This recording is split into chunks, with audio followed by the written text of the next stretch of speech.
Hey everybody, Popo Radar here, and today I have my plea deal for my arrest that happened on July 20th, 2022.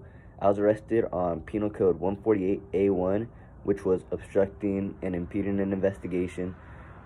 I was recording a traffic stop when the officer noticed that I was there. He wasn't too happy with me being there and recording him, so he asked me to move to a car 20 feet away in the parking lot. I refused to move because there's no law, with me having to move over there.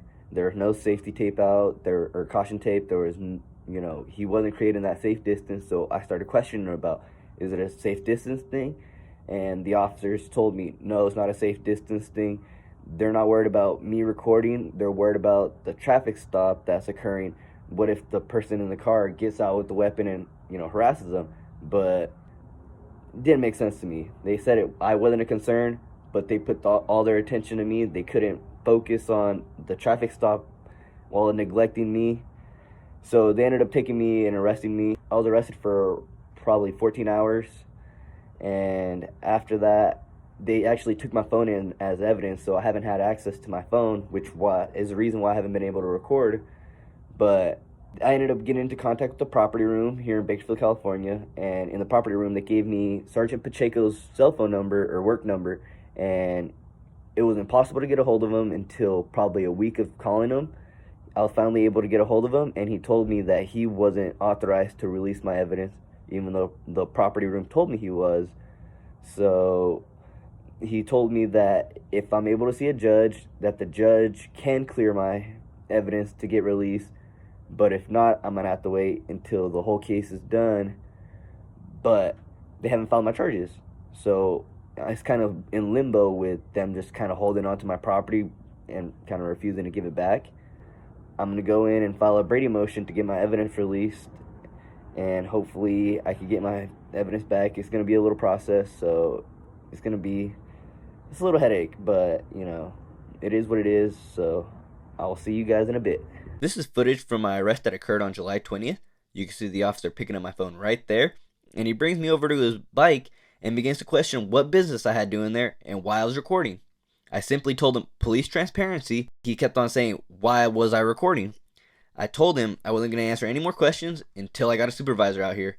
He kept on nagging me about getting my name and date of birth, which I refused to give to him until the supervisor got out here so we could see if it was a justifiable arrest. They okayed the arrest, saying that I took his attention away from his traffic stop, so that was obstructing his investigation. I disagree with that. It's not my fault he couldn't keep his attention on the traffic stop and he was more concerned about me.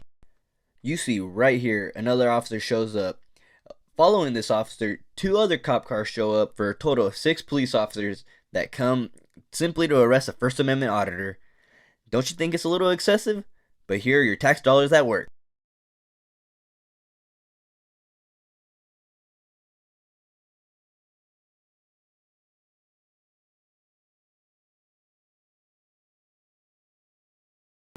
So I wanted to give a little update. I just got out of the court and I was able to see a judge today, thankfully. I pled not guilty on my case 148A1, and I tried requesting a speedy trial. I was sent over to the public defender by the judge, and I asked about getting my phone released, and he said it's still a little early, so he can't make that decision, but I can go back to the public defender and request for them to file a motion to release my evidence. It's a Brady motion, so I'm gonna head over to the public defender's office right now and talk to them and see what's the next step moving forward. So I'll see you guys later. Hey everybody, I just wanted to give another update. Today is August 22nd, 2022, and I received a letter today in the mail from the public defender's office telling me that they assigned me a public defender. So I'm gonna give them a call here and then probably sometime this week and go over my case and see what evidence we could go over, and I'm gonna have them file the Brady motion so I could get my evidence released, so I could finally get my phone back and I could get the video of my arrest out to you guys so you guys could enjoy it just as much as I did. And I also got a letter telling me that my pre-hearing trial has also been assigned on September 2nd, so I'll keep you guys posted about the case, and I'll give you guys whatever information I am available to give you guys, so I'll keep you guys posted and stay tuned.